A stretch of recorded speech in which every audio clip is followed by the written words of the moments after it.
man named David, the son of Jesse. He's excellent in playing the harp. The scripture says Saul sent a message to Jesse saying, "Send me your son David, the shepherd." Here David had been overlooked, felt like he was forgotten. People discounted him. His father didn't believe in him. But now the king was asking for him by name. People don't determine your destiny. And someone may have put you at a disadvantage. You keep doing the right thing and your time is coming. Promotion will come calling your name. Opportunity will come looking for you. The right people will come tracking you down. God knows how to vindicate you. He knows how to cause you to stand out. Imagine Jesse hearing the knock on the door. He answers it, and it's the king's right-hand men standing there dressed in their military uniforms, holding their armor. Jesse thought, what in the world are they doing at my house? Am I in trouble? Have I done something wrong? The main man speaks up and says, "King Saul wants your son David to come serve him in the palace." Nobody in David's family paid attention to him. They didn't give him any credit, but now the king was calling for David.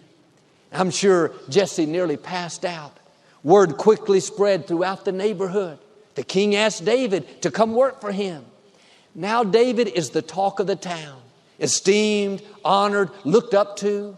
In one moment, he went from the background to the foreground, from being discounted to being admired. You may have had unfair things happen.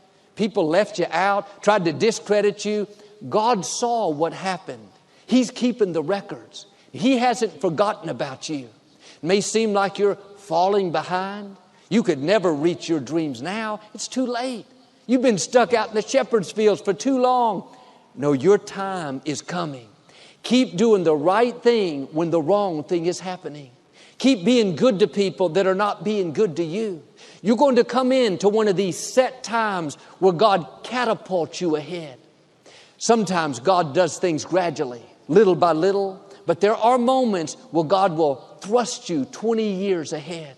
He'll not only make up for lost time, but He'll accelerate things.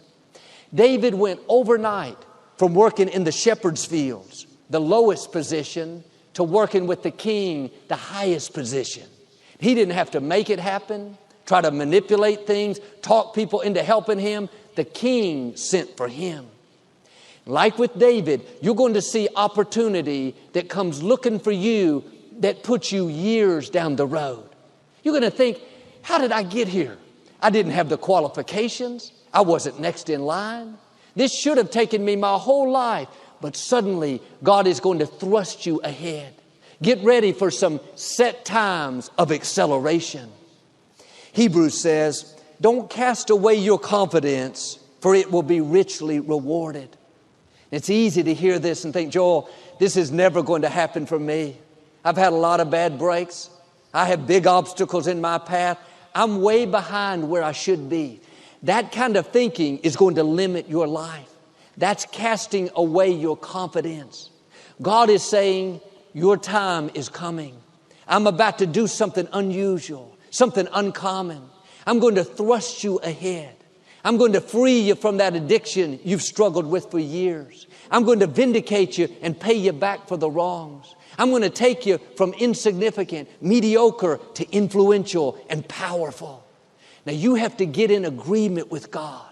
If you'll start thanking Him that your time is coming, talking like it's going to happen, believing that it's on the way, that's what it means to not cast away your confidence. When you do this, God promises it will be richly rewarded. Look at how good God is. Not just rewarded, that would be fine, but God will exceed your expectations. He'll make things happen that you didn't see coming. Now don't get talked out of your dreams. You may feel like David, you're stuck out in the shepherd's fields. Nobody pays attention to your gifts. You're in prime position to be catapulted to a new level. People may not pay attention, but God sees you. He's the one that matters. He controls the universe. He's already scheduled your set times of favor, set times of healing, set times of acceleration. There are moments in your future that are going to cause you to stand out. Moments that will catapult you to a new level. Moments where favor will come looking for you. There's a young man that attends here. He had a dream to become a physician. He graduated from college with honors.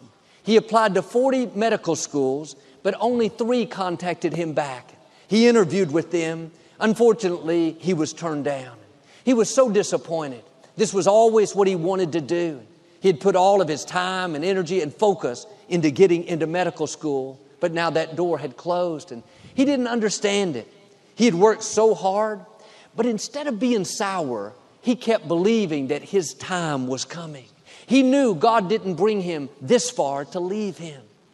When things happen that aren't fair, you don't understand, you have to trust that God is still in control and that He knows what's best for you.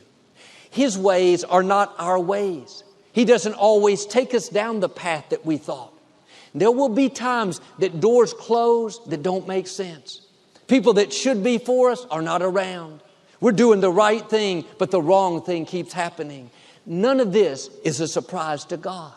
He's already lined up the breaks you need, the open doors, the right people, the healing, the baby. It's already on your schedule.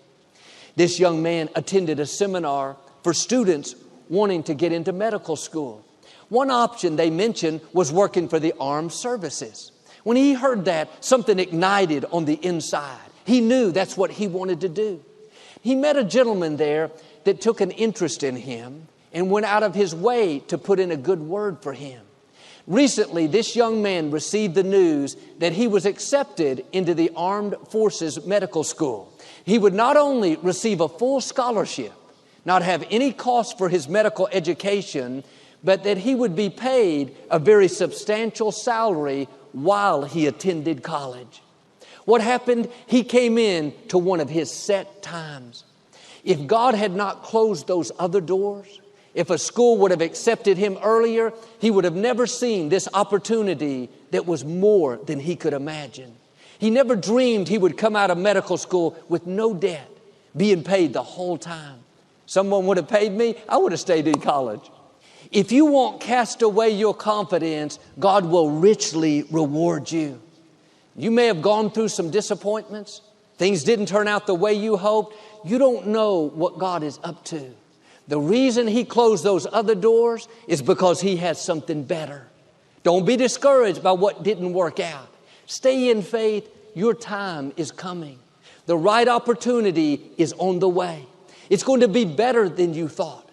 That person that walked out of your life, it wasn't fair. It was painful, but it didn't stop your destiny.